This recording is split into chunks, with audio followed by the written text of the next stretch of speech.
Christ vous bénisse. Soyez les bienvenus. Nous saluons notre voisinage que nous invitons à tout moment pour partager ce culte avec eux. De loin, ils puissent aussi ouvrir leur Bible et prendre note pour vérifier la prédication avec la Sainte Bible. Nous saluons nos frères et nos sœurs qui nous suivent de près ou de loin sur les réseaux sociaux. Nous leur disons ce matin bonjour dans le nom précieux de notre Dieu, le Seigneur Jésus le Christ. Christ nous bénisse. Alors, frères et sœurs, nous sommes le ministère de la voix de minuit, Matthieu 25, 1 à 6. Ce ministère glorieux qui vient et qui est déjà présent à la fin des temps, de la fin des temps. Ce ministère qui prépare l'épouse du Christ pour l'enlèvement et du mariage qui va avoir lieu. Et la Bible dit que ce glorieux ministère vient tout juste après le 7e et dernier ministère que le Christ a confié au 7e et dernier prophète messager majeur, notre précieux frère William Marion Branham. C'est son évangile qui court jusqu'à cette heure du temps de minuit. Mais que nous, MVM, qui sommes la voix qui a retenti, qui a crié au milieu de la nuit et qui a réveillé les 10 vierges que Branham a acquises au Seigneur Jésus le Christ, cette voix vient simplement dire aux 10 vierges de se préparer à préparer dans leur lampe, en mettant de l'huile dans leur lampe, en allumant leur lampe, car la Bible dit que toutes leurs lampes furent éteintes, car toutes s'assoupirent et s'endormirent. Frères et sœurs, c'est ce glorieux ministère qui est la voix qui crie au milieu de la nuit. À une époque, donc à cette époque, où la pensée humaine domine dans les lieux de prière qu'ils ont appelés les églises, où l'on fait croire aux gens, aux croyants et croyantes, qu'ils ont l'évangile du salut, alors que c'est la pensée humaine, la tradition des hommes, la philosophie humaine qui est enseignée dans ce lieu de prière. D'où la fausse doctrine, la fausse foi qui est communiquée aux croyants et croyantes. C'est ce que notre Dieu, le Dieu de la Bible, appelle minuit. Minuit est donc une époque, frères et sœurs, où l'être humain mélange la parole de Dieu avec la pensée humaine, avec des choses que la Bible ne reconnaît pas, que la Bible rejette et même condamne. Quand vous voyez ces choses dans l'adoration, dites-vous qu'il est déjà minuit. Donc le minuit de Matthieu 25 à 6 n'est pas le minuit physique des humains que nous connaissons, 24 heures ou heure 00 de la nuit, non. Mais la nuit, selon Dieu, est opposée au jour. Or, Dieu appela la lumière jour et les ténèbres nuit. Et selon Psaume 105, la parole de Dieu dit que la lumière est sa propre parole. C'est pourquoi, frères et sœurs, le milieu de la nuit signifie simplement au milieu des ténèbres, au milieu du mensonge. Puisque la lumière qui est le jour et la parole de Dieu qui est la vérité, sur Jean 17, 17, et que le jour qui est la lumière est opposé aux ténèbres, et que le jour qui est la lumière est la parole de Dieu qui est la vérité, alors les ténèbres sont opposées à la vérité. Et nous savons tous et toutes que ce qui est opposé à la vérité s'appelle le mensonge. D'où les ténèbres sont appelées mensonges selon Dieu, selon la Sainte Bible. Donc minuit, c'est un temps, c'est une époque où le mensonge règne dans les lieux de prière, habituellement appelés les églises, où les gens brandissent la Bible, le nom de Seigneur Jésus-Christ, mais pourtant ils sont éloignés de lui. Ils adorent Satan sans le savoir, car toute parole qui n'a rien à voir avec la parole de Dieu, écrite dans la Sainte Bible, est typiquement la pensée humaine, qui est satanique selon Matthieu 16, 23. Que je vous bénisse. Ainsi, frères et sœurs, nous allons comprendre ces choses recueillies par la Sainte Bible. Que je vous bénisse. Alors nous allons nous lever, la main gauche levée vers le levant, et nous allons faire un mot de prière.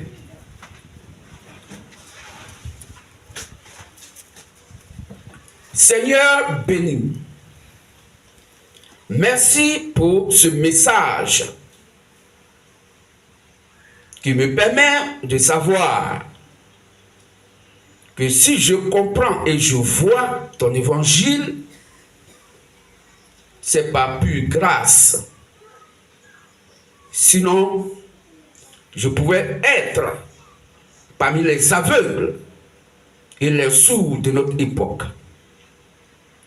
Merci pour cette grande grâce que tu m'as accordée.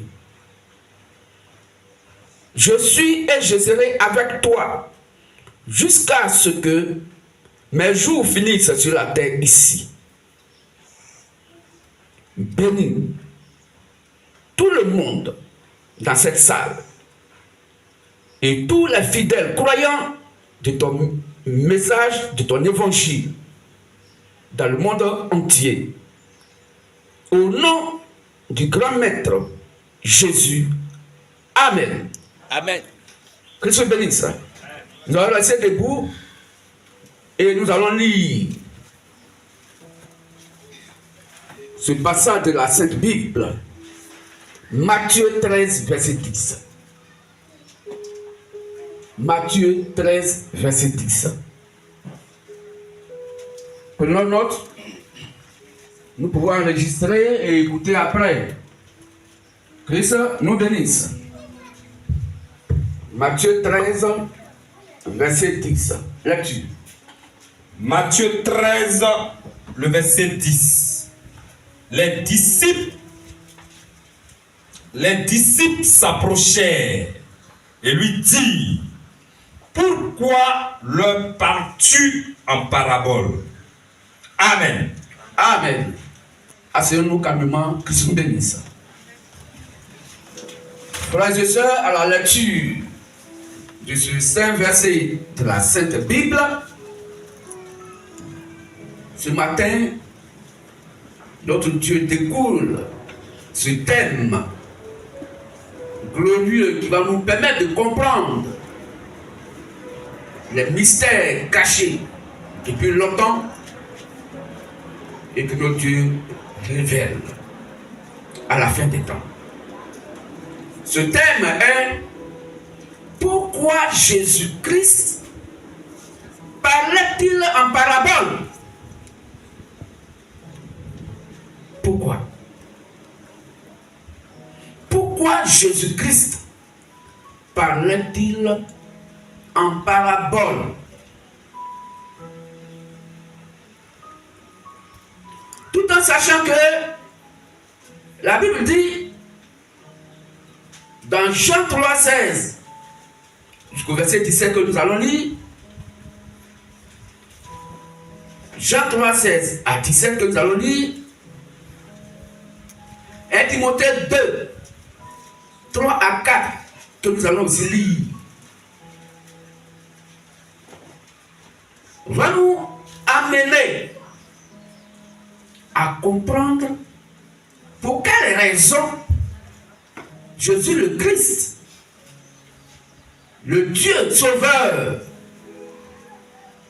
parlait en majorité en parabole et beaucoup en parabole. Là-dessus, frère. Jean 3, les versets 16 à 17.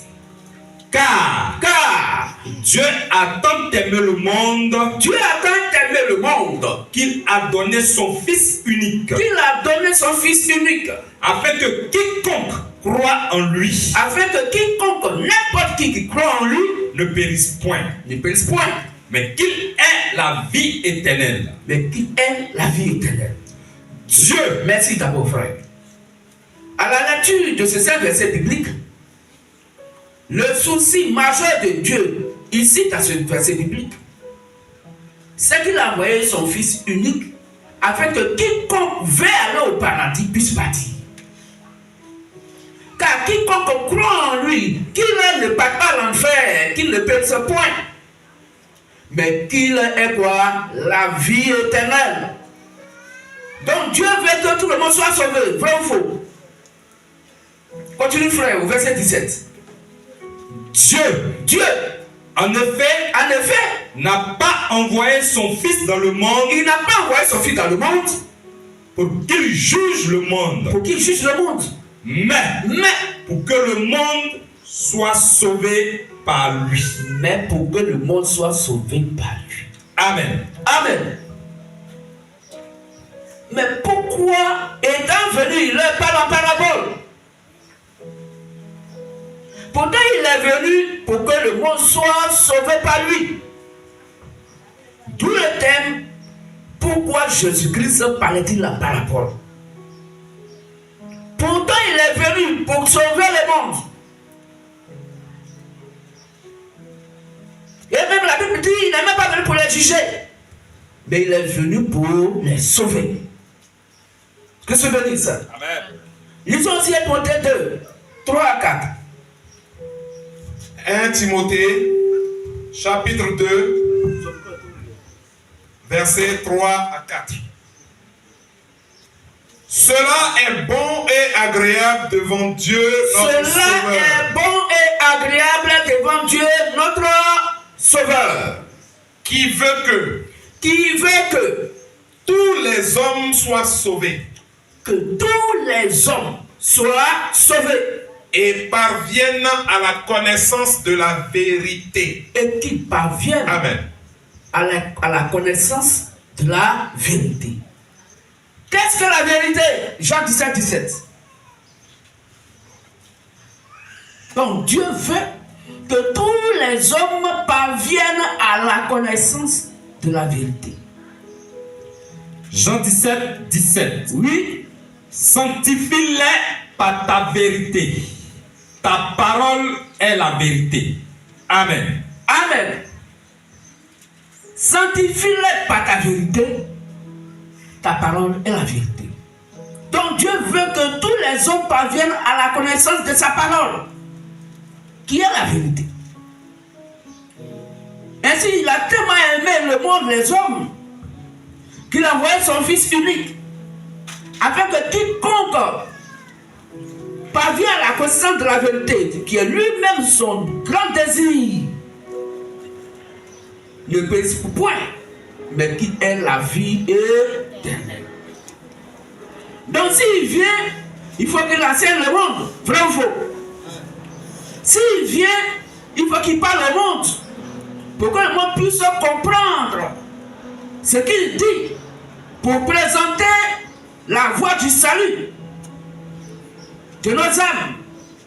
Il faudrait qu'il parle au monde, pour que le monde puisse comprendre son langage. Parce qu'il dit, celui qui ne comprend pas son langage, c'est parce qu'il n'est pas né de lui. Car celui qui est né de Dieu écoute les paroles de Dieu. Mais le même Dieu veut que tout le monde soit sauvé. Et qu'il parvienne à la connaissance de la vérité.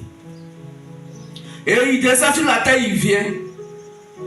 Et il parle en parabole. Excusez. Il parle en parabole. Et il dit beaucoup de choses en parabole. Christ nous bénisse.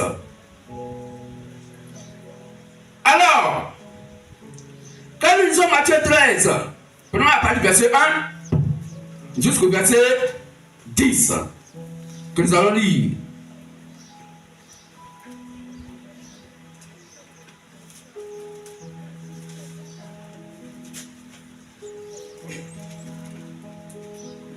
Matthieu 13, 1 à 10. On vient de lire le verset 10, où les apôtres posent la question c'est Jésus-Christ. Mais pourquoi tu leur parles en parabole? Matthieu 13, les versets 1 à 10. Oui. Ce même jour, Jésus sortit de la maison et s'assit au bord de la mer. Une grande foule s'étant assemblée auprès de lui, il monta dans une barque et il s'assit. Toute la foule se tenait sur le rivage. Donc, le Seigneur Jésus-Christ, il est assis dans une pirogue parce qu'il y avait beaucoup de gens. Donc, il était sur le rivage et beaucoup de personnes étaient étalées au bord de l'eau pour l'écouter. Continue, frère. Il leur parla en parabole. Vous voyez, il vient et il leur parle en parabole. Sur beaucoup de choses. Sur beaucoup de choses qu'ils doivent savoir comprendre pour le salut de leurs âmes, puisque c'est la parole de Dieu qui est esprit et vie. C'est la parole qui vivifie nos âmes. Et la parole qui leur donne, qui doit donner la vie à leurs âmes, il leur parle en parabole sur beaucoup de choses. Est-ce qu'ils ont compris quelque chose? Non. Ils n'ont rien compris. Alors tu es venu sauver qui? Continuons. Et il dit, un semeur sortit pour s'aimer. Et il parle en énigme, en parabole. Un semeur est sorti pour s'aimer. Comme il s'aimait, oui, une partie de la sémence tomba le long du chemin. Une partie de la sémence tomba le long du chemin. Les oiseaux vinrent et la mangèrent. Quand les oiseaux ont vu les grains, rien fait, ils sont venus, ils ont mangé. Une autre partie tomba dans les endroits pierreux. Quand ils semaient encore, une partie des grains sont tombés dans des endroits où il y a des pierres, des cailloux. Où elle n'avait pas beaucoup de terre. Mais il n'y avait pas assez de terre. Elle leva aussitôt parce qu'elle ne trouva pas de sol profond. Mais quand le soleil parut, quand il y a eu le soleil, elle fut brûlée et sécha, faute de racines. Les racines ne sont pas entrées dans le sol parce qu'il n'y a pas assez de terre. Une autre partie tomba parmi les épines. Oui. Les épines montèrent et l'étouffèrent. Une autre partie tomba dans la bonne terre. Elle donna du fruit. Un grain, 100, un autre 60, un autre 30. Que celui qui a des oreilles pour entendre, entende. Les disciples s'approchèrent et lui dirent. Les disciples s'approchent et lui disent. pourquoi leur parles-tu en parabole? Pourquoi tu leur parles en parabole? Amen. Est-ce qu'ils n'ont pas raison? Quand il a dit Dieu a tant aimé le monde qu'il a envoyé son Fils unique, afin que quiconque croit en lui ne périsse point, mais ait la vie éternelle. Lui-même, il vient et il dit que il est bon et agréable que pour notre Dieu, que tous les humains soient sauvés. Et il dit en effet, le Fils de l'homme n'est pas venu pour juger le monde, mais plutôt que le monde soit sauvé par lui. Voici le monde qui est tapissé là. Ils sont venus pour te croiser. Parce qu'ils ont vu que c'est toi, Jésus-Christ, qui est le Sauveur. Et par l'attente de Jean 3,16, ils savent que c'est toi qui es Dieu. En venant, il vient et il parle à ce monde-là en majorité, en parabole. Et les apôtres, ces disciples qui sont avec lui, s'énervent contre lui. Parce qu'ils ont posé une question là. Mais pourquoi tu leur parles en parabole? C'est qu'ils ne sont pas contents de ce que Jésus-Christ a fait. Vrai ou faux? Pourquoi tu leur parles en parabole? Or, nous savons que les paraboles sont des énigmes qu'on ne peut comprendre. On ne peut pas comprendre cela si facilement. À moins que celui qui parle en parabole n'explique le sens réel de ce qu'il dit. Et nous savons aussi que les paraboles sont employées pour ne pas que certaines personnes comprennent le sens réel de ce que l'on veut dire. Que Dieu bénisse. Alors, la question qui survient, si le Christ béni était et est venu sauver l'humanité, pourquoi peut-il et pouvait-il parler en parabole pour empêcher que certaines personnes ne comprennent? Si tous ne pouvaient et ne peuvent comprendre ce que dit le grand Maître béni, le Seigneur Jésus le Christ, alors comment serons-nous sauvés? La question est légitime. S'il parle en parabole, alors que c'est lui qui va le sauver. Et quand on parle en parabole, la personne qui écoute ne peut pas comprendre. Si celui qui parle en parabole n'explique, comment peut-il nous sauver en parlant en parabole? Pour quelle raison parle-t-il en parabole? Christ nous bénisse. Christ nous bénisse. Puisque, frères et sœurs, pour être sauvé, il faut comprendre ce qui est dit afin d'appliquer cela dans sa vie. Alors pourquoi parlait-il donc en parabole? À quoi cela obéirait? À le faisait, il obéissait à quoi? Il voulait nous faire comprendre quoi? Parce que c'est lui qui est entendu pour que les âmes soient sauvées, pour leur apporter l'évangile de la liberté. Que Dieu bénisse. Et raison pour laquelle, frères et sœurs, Aujourd'hui, dans le monde entier, la religion se disant chrétienne n'a pas compris Dieu. Et ne comprend pas Dieu. Et que depuis belle lurette, Dieu a été toujours mal compris des hommes. Christ nous bénit ça. Parce que le gars béni qui est venu, que l'Ancien Testament a annoncé, que celui qui vient, il s'appelle l'Éternel Dieu. Il est Père éternel, Dieu tout-puissant.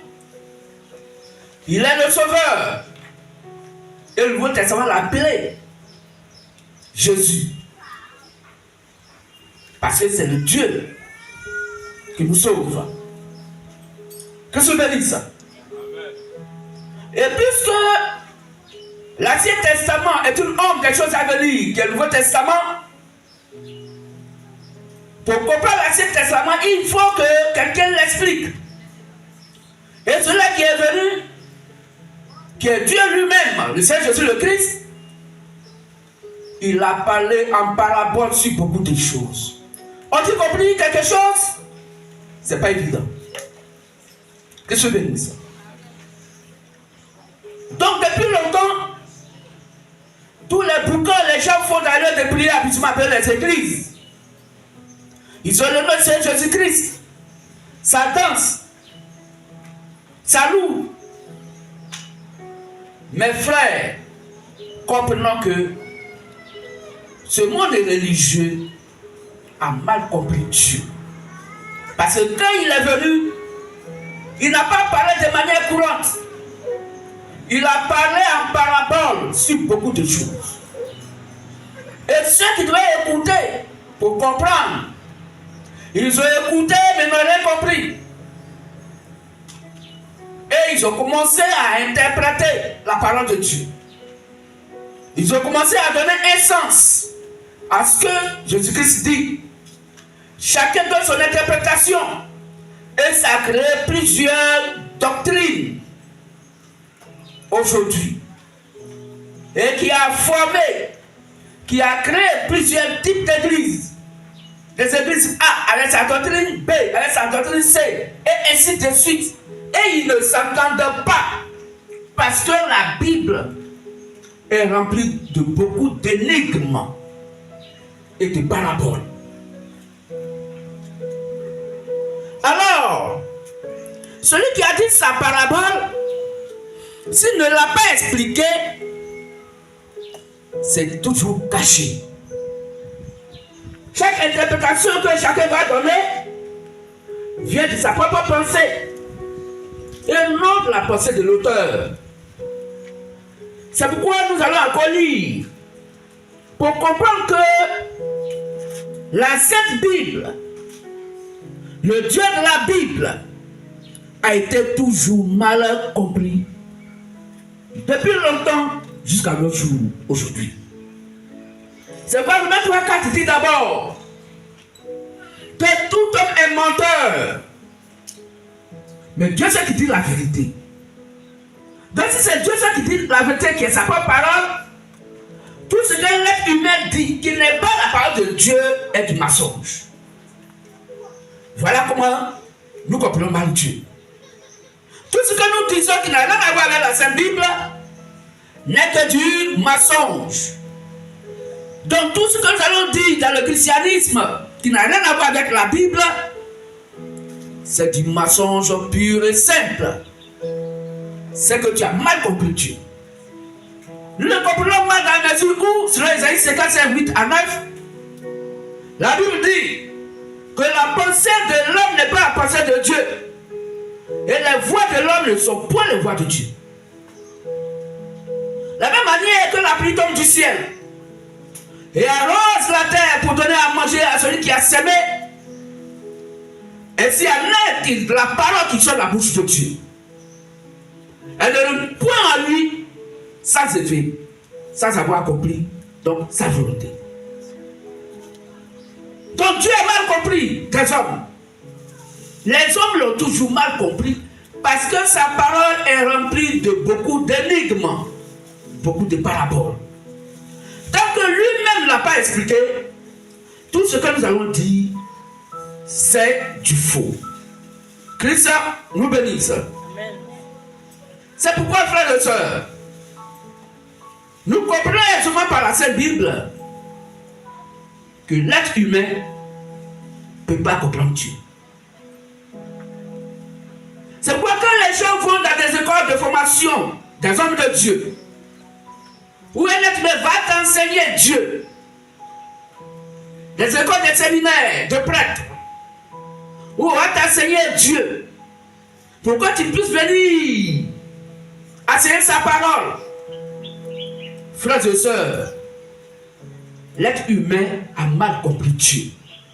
En allant dans une école pastorale, dans un séminaire de prêtres pour apprendre Dieu, alors qu'il faut regarder à Dieu quel est son modèle d'appel, comment il envoie ses prophètes. Quand il appelait Jérémie, Jérémie dit que Dieu, moi je suis qu'un enfant. Si tu veux envoyer quelqu'un, envoie une personne et non pas moi. Il dit à Jérémie, avant que tu sois formé dans le ventre de ta mère, je te connaissais et je t'avais consacré pour faire des nations.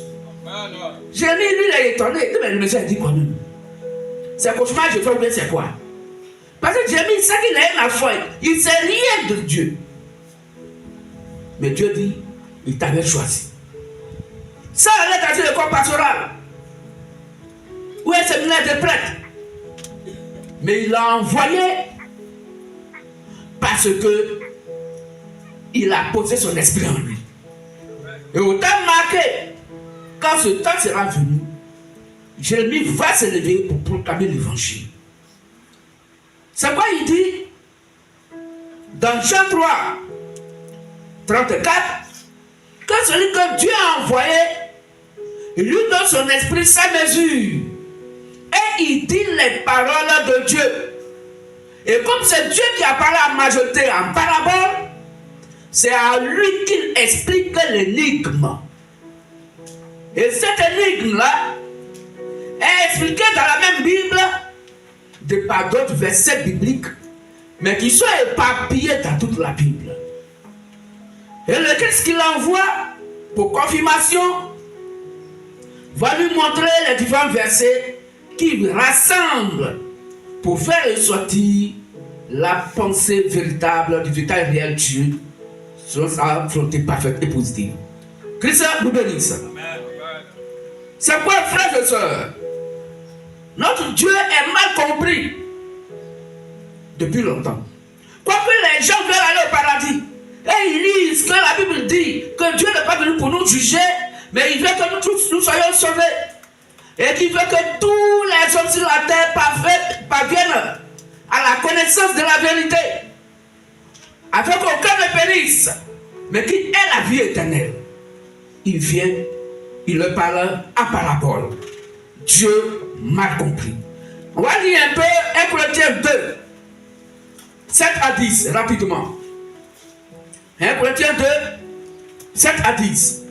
Pour comprendre que notre Dieu est mal compris par la sagesse de ce monde, par la philosophie humaine que les gens prennent, parce que ils voient que la Bible qu'il lit est écrite en français et que lui comprend très bien le français, alors il va expliquer la parole de Dieu en français.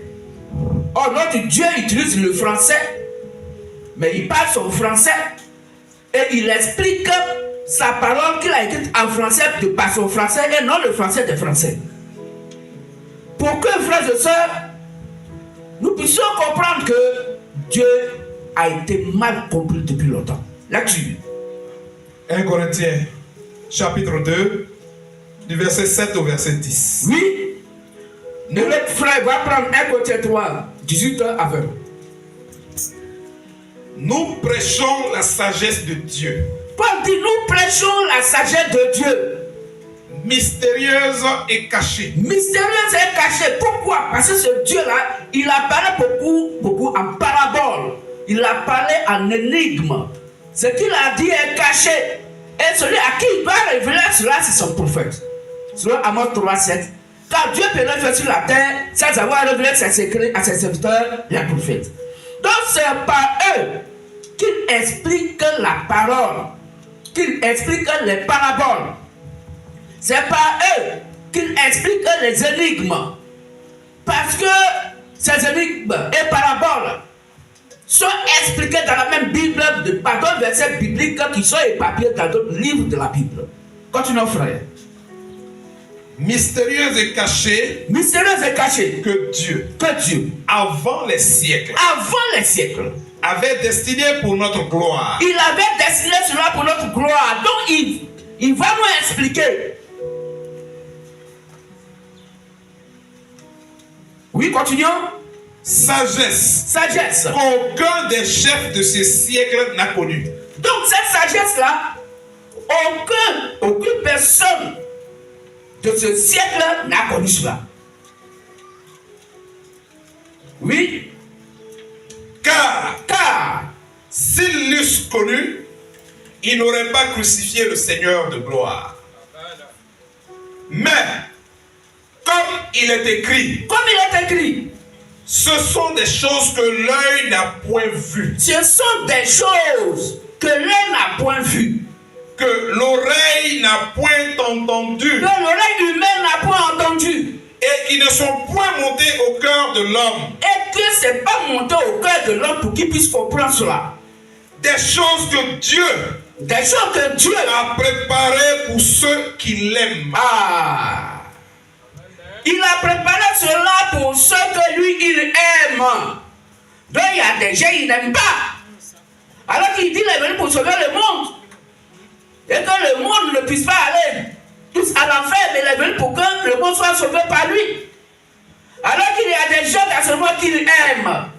Donc il y a d'autres qui n'aiment pas. On comprend déjà quelque chose. Pour quelle raison il parle en parabole? Et les disciples lui posent la question, pourquoi ne pas Dieu en parabole? Alors il va nous expliquer les raisons pour lesquelles il parlait en parabole. Donc c'est pour que certaines personnes ne puissent pas comprendre. Et que d'autres puissent comprendre parce qu'il avait préparé cela pour eux avoir la fondation du monde physique. Pour qu'ils puissent leur expliquer ces choses. De par celui qui l'envoie vers eux, après le prophète, afin qu'ils puissent prendre des versets bibliques pour expliquer les énigmes, expliquer les paraboles que Jésus le Christ a dites. Continuons, frère. Dieu nous les a révélés par l'Esprit. Car l'Esprit sonde tout. Même les profondeurs de Dieu. Donc l'Esprit va nous faire ressortir les profondeurs de Dieu. Les énigmes de Dieu. Nous expliquer les paraboles de Dieu. Quoi? L'Esprit. Jacques dit Dieu est Esprit. Donc Dieu lui-même va expliquer sa propre parole. Or, il dit qu'il explique sa parole par celui qu'il a envoyé, car il lui donne son esprit sans mesure, afin qu'il puisse dire les paroles de Dieu. Qu'est-ce que vous bénisse? 1 Corinthiens 3, 18 à 20. 1 Corinthiens 3, les versets 18 à 20. Que nul ne s'abuse lui-même. Oui. Si quelqu'un parmi vous pense être sage selon ce siècle, si quelqu'un pense être sage selon ce siècle-là, qu'il devienne fou. Fou. Afin de devenir sage. Afin qu'il devienne sage selon Dieu. Car la sagesse de ce monde est une folie devant Dieu. Aussi est-il écrit. Oui. Il prend les sages dans leur ruse. Et encore, le Seigneur connaît les pensées des sages. Il sait qu'elles sont vaines. Elles sont vaines. Amen. Les explications de la Bible, c'est vain. Parce qu'ils n'ont pas l'explication, ils n'ont pas l'esprit de Dieu. Car Dieu seul explique sa propre parole. Prenons Hébreux 5, 10 à 11. Et là, vous va prendre Éphésiens 3, 8 à 12. Hébreux 5, 10 à 11. Et Éphésiens 3, 8 à 12. Hébreux chapitre 5, verset 10 à 11. Oui. Dieu l'ayant déclaré souverain sacrificateur selon l'ordre de Melchisédek. Oui. Nous avons beaucoup à dire là-dessus. Il dit, nous avons beaucoup à dire. Les apôtres disent, on a beaucoup à dire là-dessus. Et des choses difficiles à expliquer. Il y a des choses difficiles à expliquer. Parce que vous êtes devenus lents à comprendre. Parce que les humains sont devenus lents à comprendre la parole de Dieu. Vous voyez, quand la parole de Dieu est mystérieuse, c'est un mystère caché et qui est révélé par Dieu lui-même au travers de ceux qu'il envoie appeler le prophète. Pour le peuple que lui il aime. Car la Bible nous dit que quand le Seigneur Jésus le Christ a donné la parabole de Matthieu 13, les apôtres eux-mêmes n'ont rien compris. Et toute la foule qui était là, sur le rivage, ils n'ont rien compris. Mais les apôtres disent, mais dans le bon sens d'un être humain, quand tu veux enseigner ou apprendre quelque chose à quelqu'un, il faut lui parler couramment, simplement. Il t'aurait compris. Pourquoi ne pas tu en parabole? Prenons Ephésiens 3 d'abord, 8 à 12. 8 à 12. Ephésiens 3, les versets 8 à 12. Oui. À moi, qui suis le moindre de tous les saints, cette grâce a été accordée d'annoncer aux païens les richesses incompréhensibles de Christ et de mettre en lumière quelle est la dispensation du mystère caché de tout temps en Dieu qui a créé toutes choses, afin que les dominations et les autorités dans les lieux célestes connaissent aujourd'hui par l'Église la sagesse infinie variée de Dieu, selon le dessein éternel qu'il a mis à exécution par Jésus-Christ notre Seigneur, en qui nous avons, par la foi en lui, la liberté de nous approcher de Dieu avec confiance. Aussi, je vous demande de ne pas perdre courage à cause de mes tribulations. Merci. Donc nous comprenons ici par Ephésiens 3, 8 à 12. Donc Dieu dit, au travers de son prophète, notre frère Paul, il dit que cette grâce a été accordée d'annoncer aux païens les richesses incompréhensibles de Christ. Donc quelqu'un ne peut pas se lever là. Dieu m'a envoyé. Il t'a envoyé, tu as dit quoi? Tout est caché. La Bible est cachée. La parole de Dieu a été cachée aux hommes. Parce que elle est en majorité des énigmes, des paraboles. Oh, la Bible dit, si quelqu'un ajoute à la parole ou qui retouche à la parole, sera puni. Il va à l'enfer. Selon Apocalypse 22, 18 à 19. Il dit, quiconque ajoute à la parole de Dieu, son nom sera retranché dans le livre de vie de l'agneau. Donc on doit rien ajouter, on doit rien retrancher. Oh, la Bible a été cachée. La parole de Dieu est cachée. Et elle doit être révélée au peuple que Dieu aime. À ceux que Dieu aime. Ceux qu'il a élus avant la fondation du monde physique. On va lui poser donc la question. Et maintenant, voici ce qu'il dit pour le livre de Marc. Pour le livre de Marc, on va lire un peu.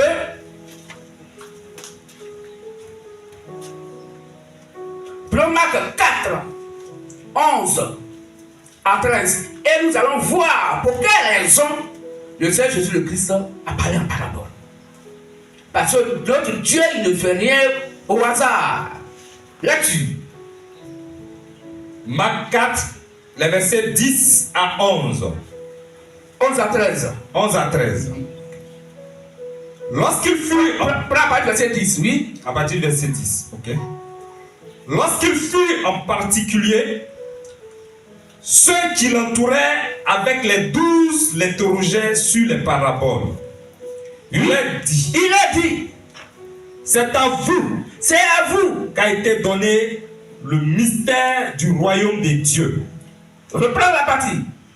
C'est à vous qu'a été donné le mystère du royaume des dieux. Mais pour ceux qui sont dehors, tout se passe en parabole, afin qu'en voyant, ils voient et n'aperçoivent point, et qu'en entendant, ils entendent et ne comprennent point, de peur qu'ils ne se convertissent et que les péchés ne leur soient pardonnés. Christ nous bénisse. Amen. Alors frère, vous voyez la réponse de Jésus-Christ? Prends Matthieu 13, à partir du verset 10 à 15. On va lire encore. Donc, il vient, il parle en parabole.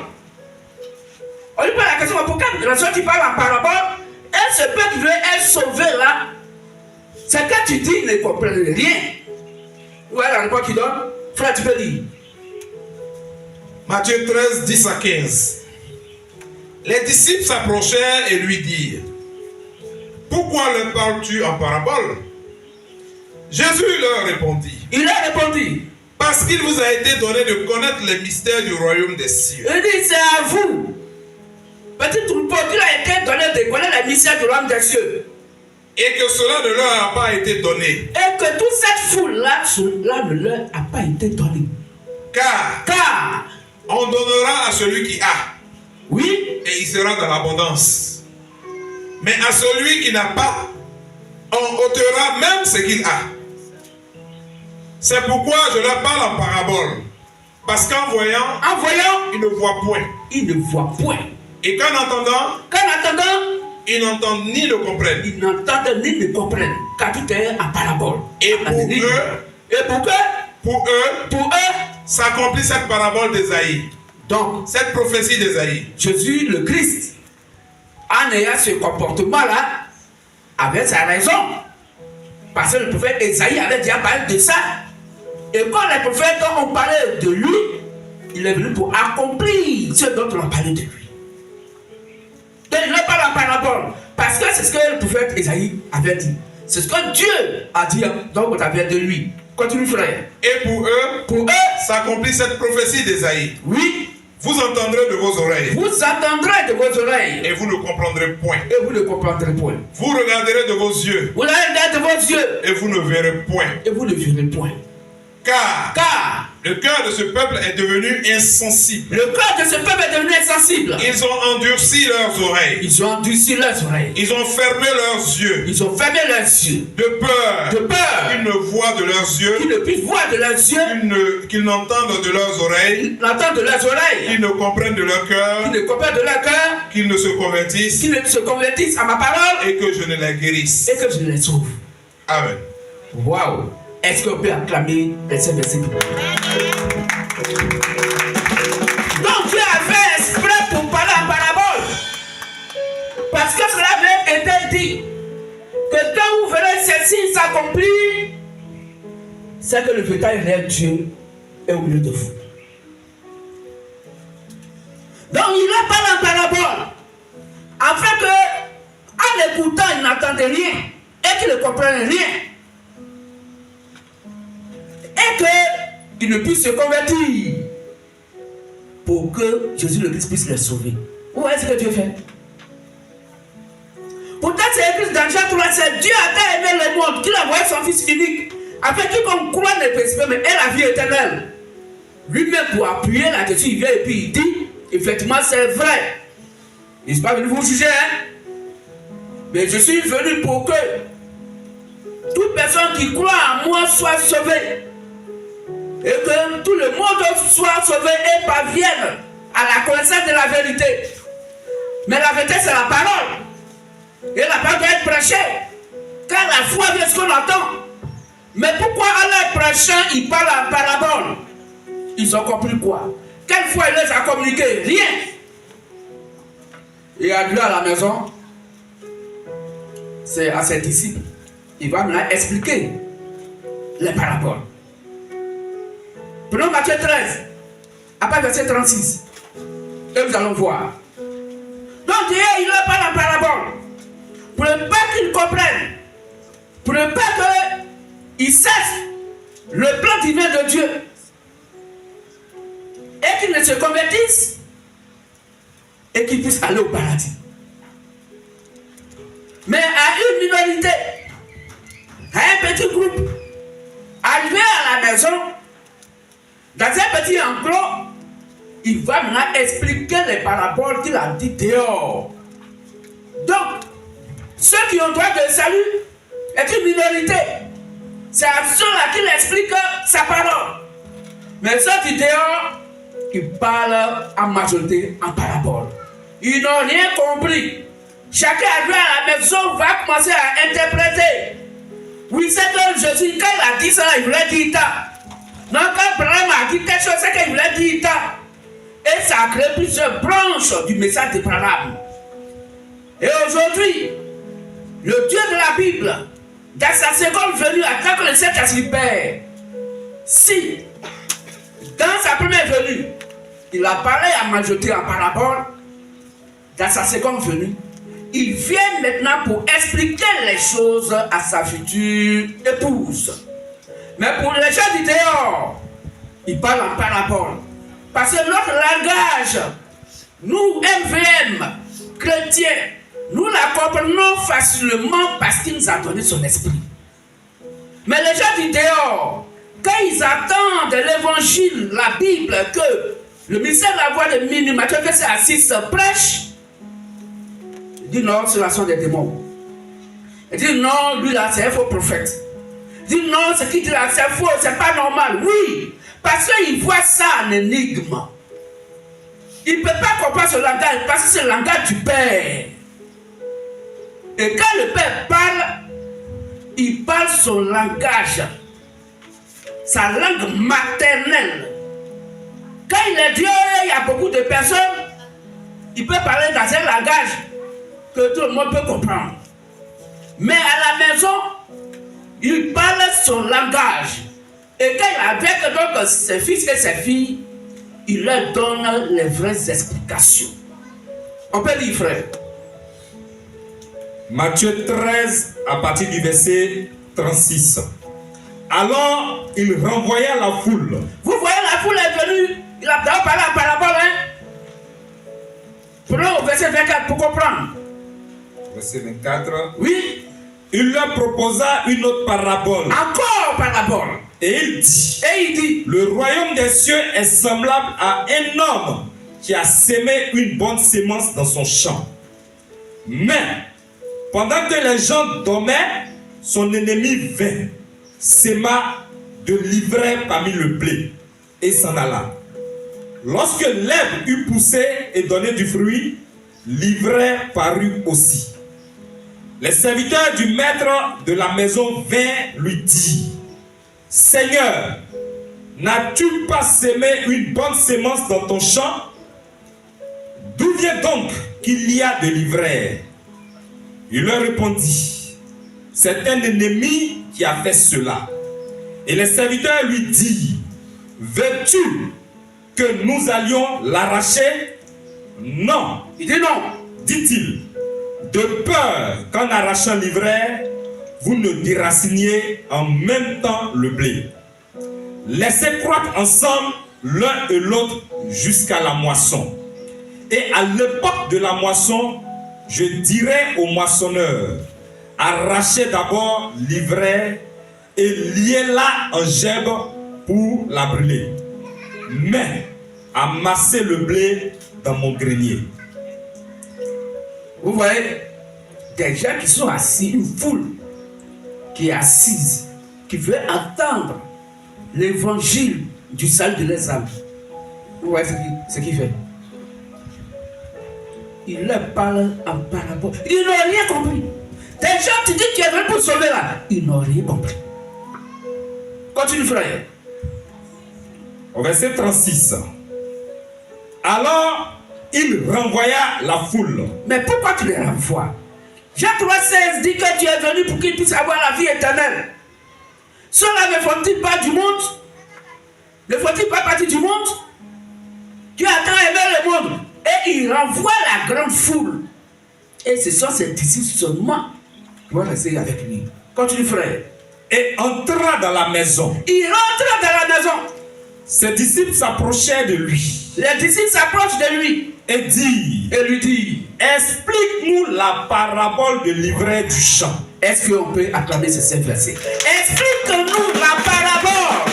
Car nous-mêmes, on n'a rien compris. Donc si eux, ils n'ont pas compris, et qu'ils faisaient partie de la foule, c'est que la foule n'a rien compris. Et puis elle est partie.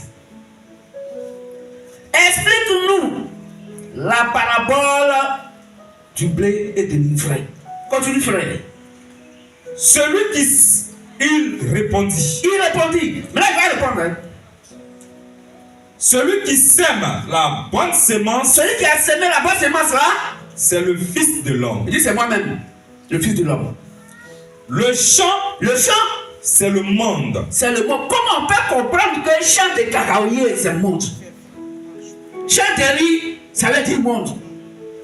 Comment on peut comprendre qu'un champ de goyave là, pour Dieu ici, c'est le monde des êtres humains?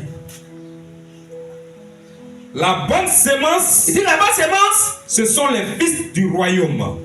Il va expliquer maintenant la parole. Ce sont les fils du royaume. L'ivraie. Ce sont les fils du malin. Ce sont les fils du malin, de Satan. L'ennemi qui l'a sémé. C'est l'ennemi qui a sémé l'ivraie. C'est le diable. La moisson. C'est la fin du monde. Les moissonneurs. Ce sont les anges. Vous voyez?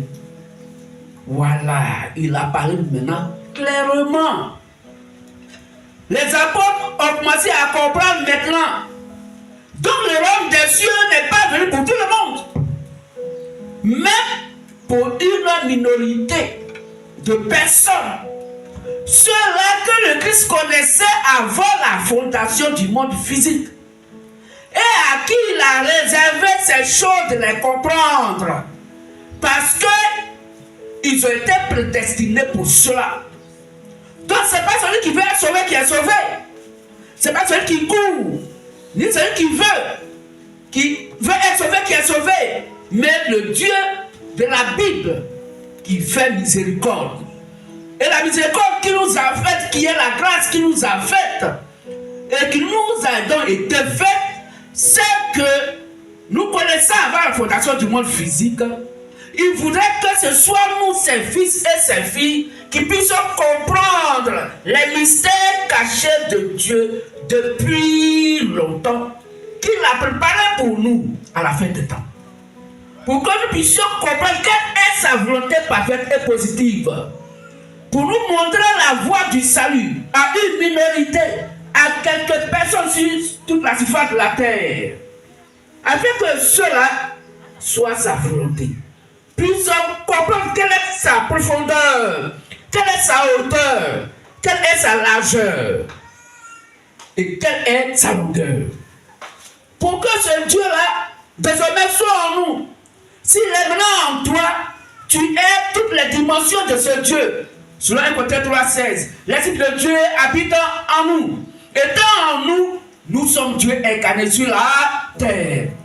Et notre langage est le langage de Dieu lui-même. Nous parlons son langage parce qu'à nous il a destiné de comprendre son langage. Mais les autres, ils parlent en parabole, ils n'ont rien compris. Et il dit, je le fais exprès parce que ceux-là, je ne veux pas qu'ils partent au paradis. Mais c'est à vous qu'il a été destiné de connaître les choses du royaume des cieux. Car je les avais préparées d'avance pour vous, pour votre compréhension, afin que la vérité qui est ma parole soit donc en vous. Et que je puisse vous reconnaître, vous identifier de par elle. Christ nous bénisse. Au vu de cela, Jean 3,16 n'est que la lettre qui tue. Mais l'esprit qui vivifie est l'explication donnée par Éphésiens 2, 19 à 20. Car vous n'êtes plus des étrangers Mais vous êtes des concitoyens, des gens de la maison de Dieu. Oui. Or, si tu es de la maison de Dieu, c'est la maison, il explique les choses cachées qu'il a dit dehors. Si tu es de la maison de Dieu, parce que tu as été édifié sur le fondement posé par les apôtres et les prophètes, Jésus-Christ lui-même étant la pierre angulaire. L'évangile qui t'a conduit, qui est en toi, étant l'évangile des apôtres et des prophètes, qui sont l'explication des énigmes, des paraboles sur Jésus le Christ. C'est pas de son vivant, avant sa mort et sa résurrection. Il pourrait dire dans Jean 14, Jean 15, Jean 16, il dit, je vous enverrai un autre consolateur, le Saint-Esprit. Mais quand il va venir, il vous conduira dans toute la vérité. Car dehors, j'ai parlé en parabole. Mais quand le Saint-Esprit viendra au travers des prophètes et des apôtres, ils vont vous expliquer les choses et vous comprendrez les choses facilement afin que vous puissiez savoir quelle est la voie que je trace aujourd'hui pour que vous puissiez donc arriver à moi, le Père. Car je suis le chemin, la vérité et la vie. Nul ne peut aller au Père sans passer par moi. Mais il va expliquer de par le Saint-Esprit au travers des apôtres et des prophètes que pour que nous soyons sauvés, il faut que nous ayons l'évangile que les apôtres ont prêché afin que, quand c'était par eux qu'il a tracé la voie du salut, par leur prédication, que nos âmes puissent désormais connaître le chemin qui mène au paradis. C'est quoi dans Jean 17, 9, il dit, je ne prie pas pour le monde, mais la Bible dit dans Jean 3, 16, quand tu es venu pour prier pour le monde, et il dit non, je ne prie pas pour le monde, mais je suis venu et j'ai prié pour les apôtres et tous ceux qui ont cru à moi, Jésus-Christ m'était pas et leur parole. Car la lettre tue, mais l'esprit vivifie. Frères et sœurs, voici pourquoi il parlait donc en parabole. Parce que l'évangile n'est pas destiné au monde entier. L'évangile est venu, le plan du salut est venu uniquement que pour le blé. C'est pas pour l'ivraie. L'évangile est venu pour les fils et les filles du vétérinaire Dieu. Et non les enfants de Satan. C'est pourquoi Dieu a déjà compté tous ceux qui doivent être sauvés, leur place est déjà au paradis avant même que tu ne viennes sur la terre. C'est pourquoi il n'y a pas de négociation sur l'affaire de paradis. Ce n'est pas une course. Quelqu'un ne peut pas se lever là, quel que soit tes bienfaits sur la terre. Si ton nom n'est pas écrit dans le livre de vie de l'agneau avant la fondation du monde physique, tu quittes la terre, tu vas à l'enfer. Pourquoi? Parce que le paradis, c'est une réservation. Et nous allons lire ça dans Marc 10, 39 à 40. Marc 10, 39 à 40. Donc, frères et sœurs, l'évangile est venu à nous pour nous identifier. Pour que l'on puisse savoir s'il est né de Dieu ou pas. Parce que c'est par la parole de Dieu, quand elle résonne, quand elle sonne, elle appelle ses fils et ses filles. Et toute âme qui avait déjà été élue avant la fondation du monde physique, quand elle vient à la parole, elle y vient avec toute l'obéissance. Parce que l'évangile te connaissait. Et quand elle t'appelle, c'est elle qui te dit, assieds-toi là, car c'est là que j'ai fait ta place. Et quand les boucs vont venir, et dire aux boucs, asseyez-vous de l'autre côté, parce que ce n'est pas votre place ici. Qu'est-ce que veut dire ça? Dans le paradis, c'est une réservation. Ce n'est pas un concours. Aucun acte sur la terre ne peut être posé par un être humain pour mériter le paradis. On y va par pure grâce. Et ceux que le Christ a gracié, à qui il a confié donc cette grâce qu'il nous a faite avant la fondation du monde physique, c'est à ceux-là qu'il explique que sa parole.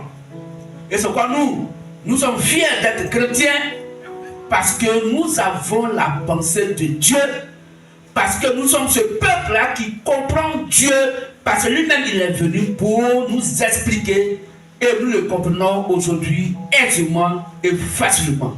Mais ce vidéo, la religion c'est déjà chrétienne. Elle ne comprend rien, elle ne sait rien, parce qu'elle s'appuie sur la sagesse de ce monde.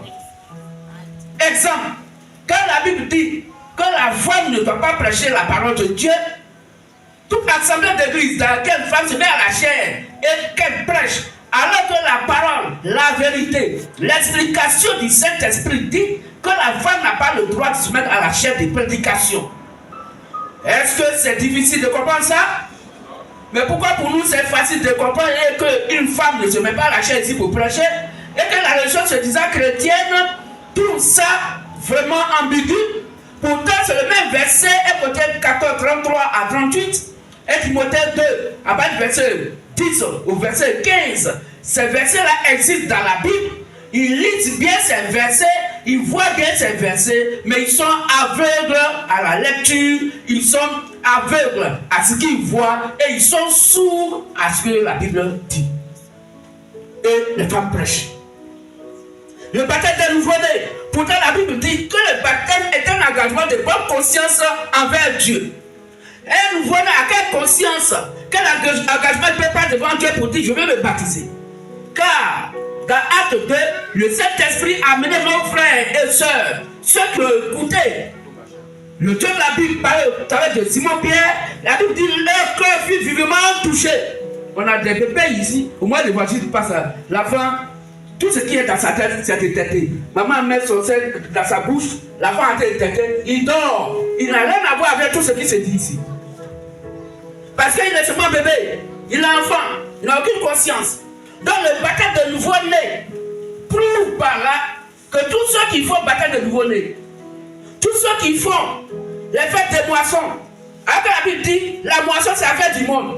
Et puis des gens créent eux-mêmes leur propre moisson, ils font fête des moissons. Mais la Bible dit la moisson c'est la fête du monde. D'où vient fête des moissons? C'est pour dire ils ont mal compris Dieu. Et si Dieu est mal compris, tu ne vas pas au paradis. Parce qu'il faut bien le comprendre pour que tu puisses aller au paradis. Est-ce qu'on peut acclamer le visage de Dieu sur Jésus-Christ? C'est pourquoi dans Matthieu 10, 39 à 40, que le frère va lire. Le paradis, le royaume des cieux, c'est la réservation. Ton nom n'y est pas, tu ne vas pas. On ne force pas cela. Si tu veux, à la dernière minute, fais tout ce qui peut faire plaisir à Dieu, selon ta pensée. Mais il ne te prend pas. C'est une réservation. Le nom est connu. Un peu comme le Dieu la Bible a fait pour le Benjamin d'Israël. 54 000. Il n'y a pas quelqu'un qui va s'ajouter. Dieu connaît pour nous les nations ceux qui devaient aller au paradis. Là tu frère. Marc 10, les versets 39 à 40. Et Jésus leur répondit, il est vrai que vous boirez la coupe que je dois boire et que vous serez baptisés du baptême. Remonte un peu frère. Remonte un peu. Ok. Où les mamans, Madame Zébédée, Ok. va voir le Seigneur Jésus le Christ pour dire mes deux enfants que vous voici, je voudrais, comme je sais que tu es venu pour notre salut là, que mes enfants là, les soient assis à ta gauche et à ta droite quand tu seras au paradis. Ils n'ont qu'à s'asseoir avec toi là-bas. Si c'est moi, c'est pas un problème. Mais ceux-là, mes deux enfants là, je veux qu'ils soient sauvés. Réponse de Jésus-Christ. Allons.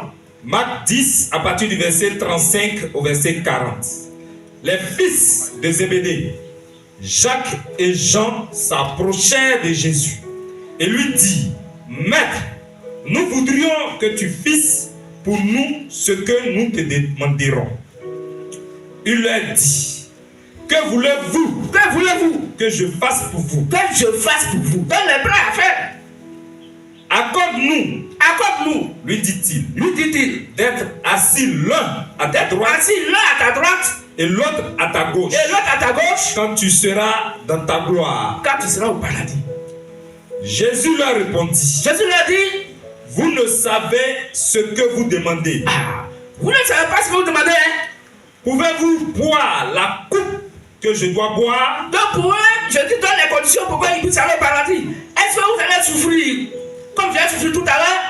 Ou être baptisé du baptême dont je dois être baptisé? Nous le pouvons. C'est tout. Dans le cas de donner place, dit-il. Les biens du paradis n'a qu'à couper, va leur donner. Ils sont prêts. Si ce sont les conditions. Et Jésus leur répondit. Mais Jésus répond. Il est vrai. Il est vrai, je sais. Que vous boirez la coupe que je dois boire. Que vous êtes prêts à souffrir comme je vais souffrir. Et que vous serez baptisés du baptême dont je dois être baptisé. Ça, je vois ça dans votre cœur. Que c'est vrai. Vous ne mentez pas.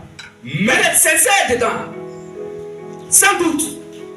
Mais, pour ce qui est d'être assis à ma droite, pour ce qui est d'être assis à ma droite ou à ma gauche, cela ne dépend pas de moi. Et des gens qui est venu sauver, ils veulent être sauvés. Et tu dis ça ne dépend pas de toi. Ça dépend de qui alors? Continue. Et ne sera donné. Et cela ne sera donné qu'à ceux à qui cela est réservé. Ceux à qui cela est réservé. Amen. Est-ce qu'on peut acclamer les Saintes Écritures? Frères, sœurs, c'est pourquoi soyons fiers. Quand Dieu parle en parabole, il n'est pas venu pour sauver le monde. Il est venu pour sauver son monde. Et non le monde entier. Il dit il est venu sauver lui son monde. C'est comme nous lisons ça dans Jean 17, verset 9. Il n'est pas venu sauver le monde. Il ne prie pas pour le monde, mais il prie pour ceux qui vont croire en lui. Mais de par l'évangile qu'il a confié à ses disciples, les apôtres. Car c'est pour eux qu'il prie, et tous ceux qui vont croire en lui, Jésus-Christ. De par eux, leur parole. C'est ainsi que ceux-là sont maintenant sur la voie du salut. Cette voie-là, qui est le chemin, la vérité et la vie, qui mène au Père, au paradis. Là, tu ferais. Jean 17, verset 9. Oui. C'est pour eux que je prie. Il dit, c'est pour eux que je prie. Je ne prie pas pour tout le monde. Il dit, prie pas pour tout le monde. Tout le monde. Mais pour ceux que tu m'as donnés. Pour ceux que tu m'as donnés. Parce qu'ils sont à toi. Parce qu'ils sont à toi. Amen. Donc il y a des gens qui ne sont pas à lui et qui sont assis pour eux, ils parlent en parabole. Mais pour toi, FBM, il s'est révélé à toi. Il s'est montré à toi. Tu l'as vu, tu l'as touché, tu as mangé avec lui. Parce qu'il t'a tout expliqué, il t'explique encore tout aujourd'hui. Pourquoi? Parce que tu fais partie de sa réservation. Pourquoi? Parce que ta place a été réservée. C'est pourquoi il se tient de venir vers toi et te montrer la voie à suivre. Pour que tu puisses arriver à la maison. Pour que tu puisses aller au Père. Pour que tu puisses aller au paradis. Alors il parlait en parabole sur beaucoup de choses. Alors pourquoi parlait-il donc en parabole? À quoi cela obéissait? Et nous avons lu Matthieu 13, 10 à 15. Et selon ce saint verset, le grand maître béni, le Seigneur Jésus le Christ, parlait et parle en parabole afin que certaines personnes ne comprennent ni ne voient et ne soient sauvées. Mais si certaines personnes doivent demeurer sourdes, aveugles, pourquoi donc que le Dieu de la Bible a envoyé son Fils unique pour que quiconque croit soit sauvé? Est-ce une contradiction? Non. On a compris qu'il est venu simplement pour sauver son monde et non le monde entier. C'est ce petit troupeau-là qu'il a été donné de connaître les mystères du royaume des cieux. Mais les autres, ils mettent dans leur cœur la sagesse du monde. Et ils adorent Jésus le Christ avec la sagesse du monde, satanique. Et ils pensent que ce Dieu-là est avec eux. Et le Dieu de la Bible, encore pour les couiller, il envoie les faux dons du Saint-Esprit, qui sont des vrais dons qui se manifestent, mais nous sommes faux dons parce que l'évangile qui est prêché est faux. Et il les encourage par des prophéties qui se réalisent, dans des guérisons qui se réalisent. Alors Dieu est là. Lequel Dieu? Pensant que c'est Jésus-Christ ou l'Esprit Christ. Mais c'est l'esprit négatif, Satan qu'ils adorent sans le savoir. Alors, frères et sœurs, nous comprenons que le Fils de l'homme parlait en parabole pour empêcher que certaines personnes ne comprennent. Ainsi, nous pouvons dire sans risque de nous tromper que l'évangile et le royaume des cieux ne sont pas pour tout le monde. Et nous avons lu cela dans Matthieu 7, verset 6. Matthieu 7, verset 6. Ainsi la parole bénie du Seigneur nous avertit de ne donner les bonnes choses à une certaine catégorie de personnes. Dans le bon évangile, on ne peut pas donner à tout le monde. C'est pourquoi quand nous partons pour présenter l'évangile par l'évangélisation, si quelqu'un ne comprend pas, il faut le laisser comme ça. Tu vas pour monter, descendre, il va raisonner là-dessus. Il faut le laisser comme ça. Parce que tu ne sais pas si celui-là, c'est un fils de la rébellion. Si l'évangile n'est pas venu pour lui, tu vas monter, tu vas descendre, il ne comprendra rien. Qu'est-ce que veut dire ça? Lecture. Matthieu 7, 6. Matthieu 7, le verset 6. Oui. Ne donnez pas les choses saintes aux chiens. Ne donnez pas les choses saintes aux chiens. La révélation de la parole aux chiens. À la religion soi-disant chrétienne. À des hommes qui ont des yeux, mais ils ne voient rien. Ils ont des oreilles. Il y a tout dedans. Quand tu parles, la part de Dieu, tu lui donnes. C'est comme s'il y a caillou dans son oreille. Dieu le fait exprès. Il ne faut pas le forcer à croire. C'est comme ça Dieu l'a fait. Il est destiné à ne pas comprendre parce que sa place c'est l'enfer. Tu as monté, tu as descendu. Si tu l'as transformé, c'est qu'il est mort. Parce que si tu as passé un trou pour qu'il puisse comprendre, mon frère, tu l'as tué. Il est comme ça. Il a les yeux, mais c'est un aveugle à l'évangile. Il a les oreilles, mais c'est un sourd à l'évangile. Il a la bouche, il parle, mais il est muet à l'évangile. Parce que ce qui sort dans sa bouche n'a rien à voir avec la vérité. Qu'est-ce que veut dire ça?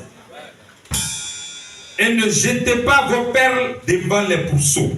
Donc, l'évangile là, ne donne pas ça aux chiens et aux pourceaux. Continue, frère. De peur qu'il ne les foule aux pieds, ne se retourne et ne vous déchire. Voilà. Amen. Vous voyez bien ça, hein?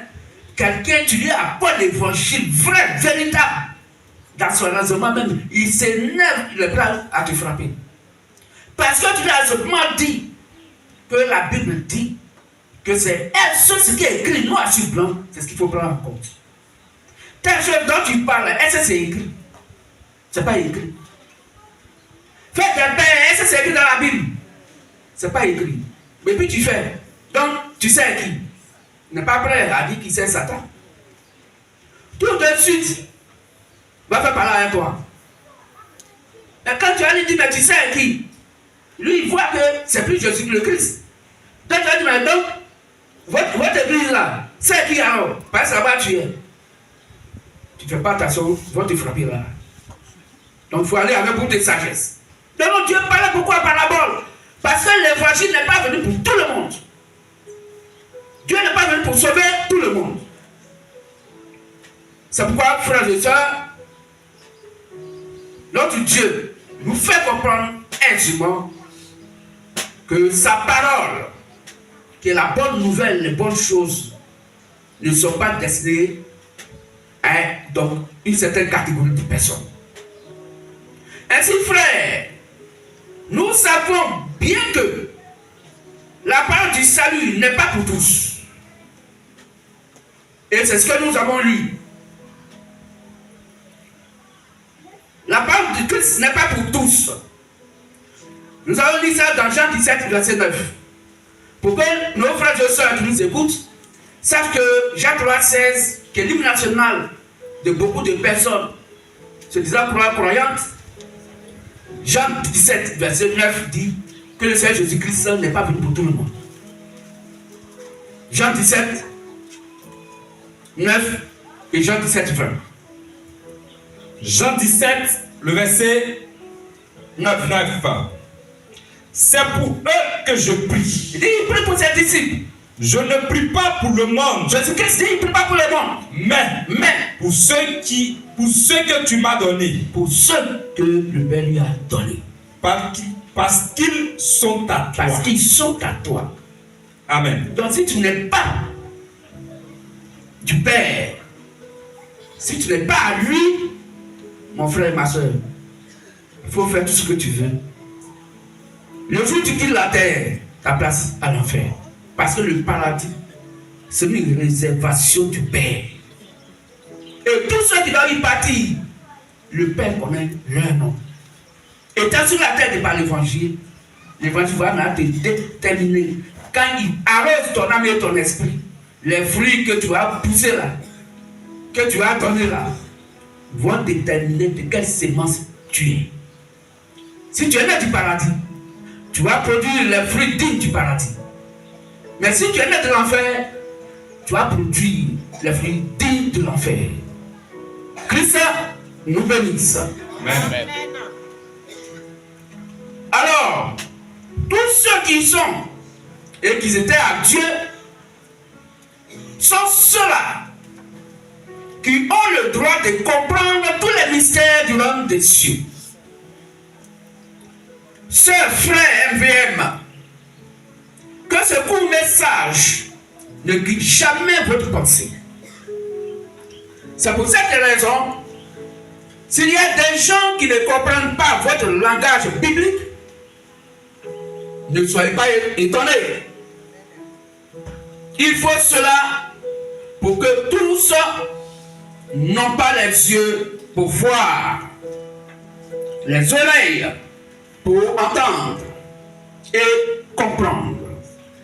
Conclusion.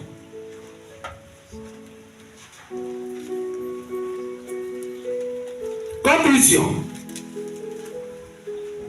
Jésus-Christ parlait en parabole pour empêcher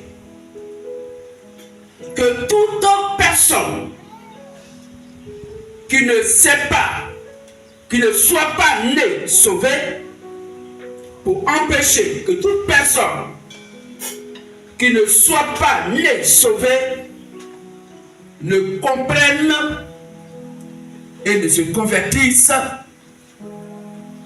et ne soit sauvé. Jésus le Christ donc, Jésus-Christ parlait en parabole pour empêcher que toute personne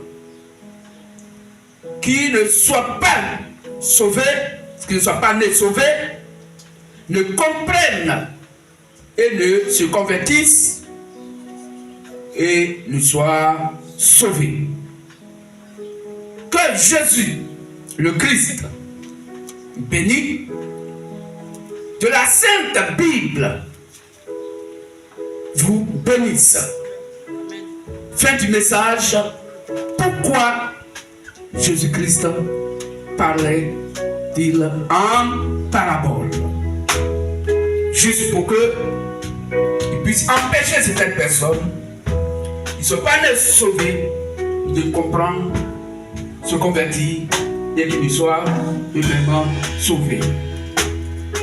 Nous allons acclamer le vétérinaire Dieu, c'est Jésus-Christ, parce que l'évangile, sa parole vient de nous donner, pour ces mystères cachés qu'il nous révèle, pour que nous puissions comprendre que l'évangile n'est pas venu pour tout le monde. Christ nous bénisse. On va s'élever à chaque fois par le Dieu, c'est Jésus le Christ. Et nous allons demander au groupe des chants de nous donner un cantique de 2 minutes, cantique de séparation, après quoi l'ancien Brice va faire un mot de prière pour